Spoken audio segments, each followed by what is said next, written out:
નીલભાઈ જો ચોપડાનો આખો પથારો કરી દીધો છે આખી રૂમમાં. શું ગોતો છો ભાઈ? ડાયરી નથી મળતી? હશે અહીંયા જ. તે ધમુન પૂછે એને કે નથી મૂકી દીધી ને? લીધી છે તે? જો તો બસ ને આવું હોય કઈ યાદ રહી નહીં ને બે કામ.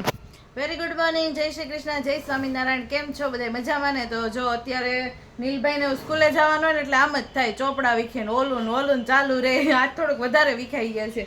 આખો બેડ ભરી દીધો છે. હાલ બટાવો, ઝડપ રાખજો. મળી ગઈ ને? ઓકે. તો ગાઈસ જો અમે જમવા બેસી ગયા છે ને જમવામાં સરસ મજાની રોટલી, દહીં, મરચું, શાક અને બધી વસ્તુ છે. અને સલાડ તો ઓલવેઝ થોડું ઘણું તો હોય જ. તે તો મૂળા ને ચીભડા ને મસ્ત કોબી ને સરસ મજાનું જો બધું સલાડ ને સરસ છે. તો અમે બેસી ગયા જમવા. બપોરનો સમય થઈ ગયો અને વરસાદનું વાતાવરણ બહુ જ છે. કાલે તો થોડો ઘણો આવ્યો હતો પણ અત્યારે આવ્યો નથી, પણ તોડાઈ રહ્યો છે. આવે એવું જ થઈ રહ્યું છે.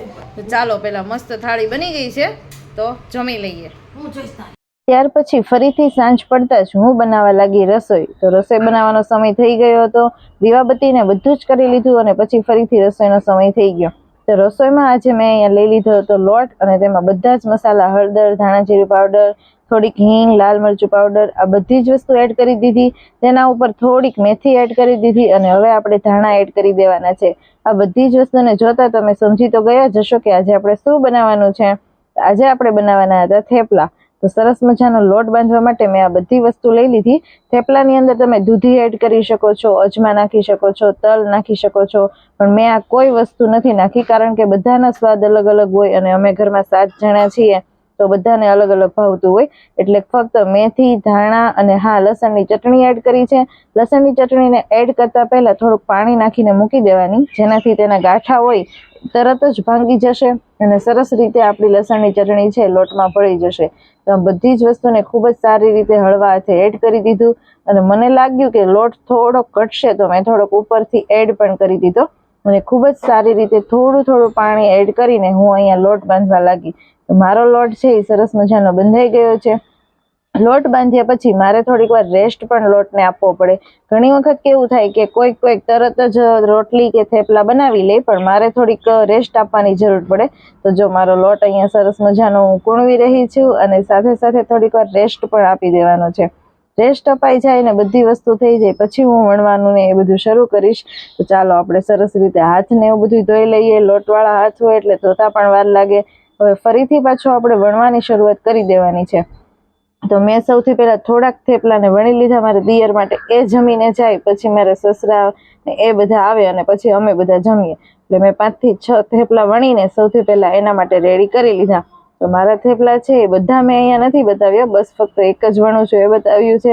અને પછી હું અહીંયા શેકવા માટે તૈયાર થઈ ગઈ છું. એટલે હું તેને ગરમ પીસું છું ત્યાં જ તે પપ્પા આવી જાય છે. મારા દિયર જાય પછી પપ્પા આવી ગયા, પાછળ તમને દેખાતું હશે.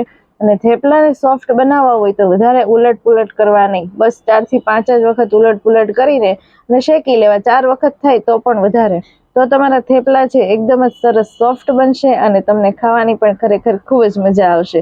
તો અમારા થેપલા અહીંયા બનીને રેડી છે. તેની સાથે દહીં, ચા બધી જ વસ્તુ હતી અને મેં તો આજે દહીં જ ખાધું હતું. હેલો ગાઈસ, કેમ છો? અત્યારના વાગ્યા છે 9:30 અને ધમુ જોવે છે ફોન અને મારા મમ્મીએ શેકે છે સિંગ અને વરસાદી પણ બહુ ચાલુ થઈ ગયો છે. કામ મમ્મી નહીં બેટા, જો પેલા થેપલા બનાવ્યા એવું બધું કર્યું, પછી હવે માંડ નવરા થયા તે પાછું સિંગનું આવી ગયું. તો હવે પાછું સિંગ શેકવા માંડ્યા. જો સરસ મજાની સિંગ છે, વરસાદમાં ખવાય એવી. વરસાદમાં ભજીયા ખાવાની બહુ મજા આવે ને અત્યારે હવે મળીએ આના પછીના બ્લોગમાં. જય સ્વામી.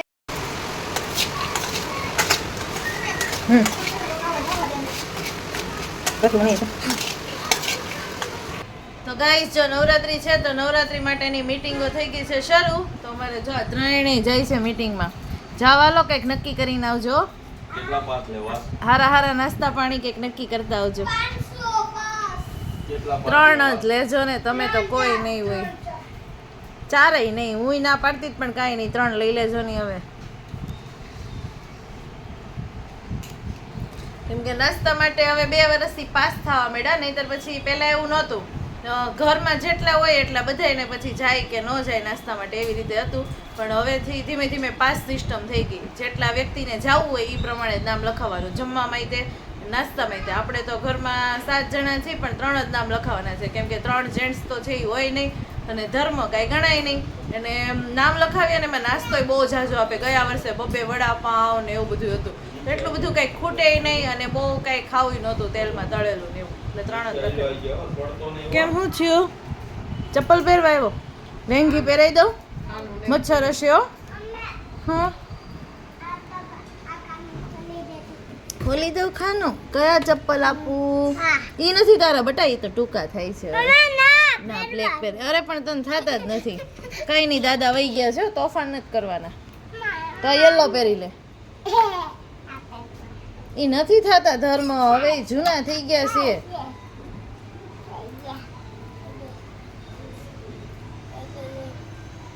જો તો થયા.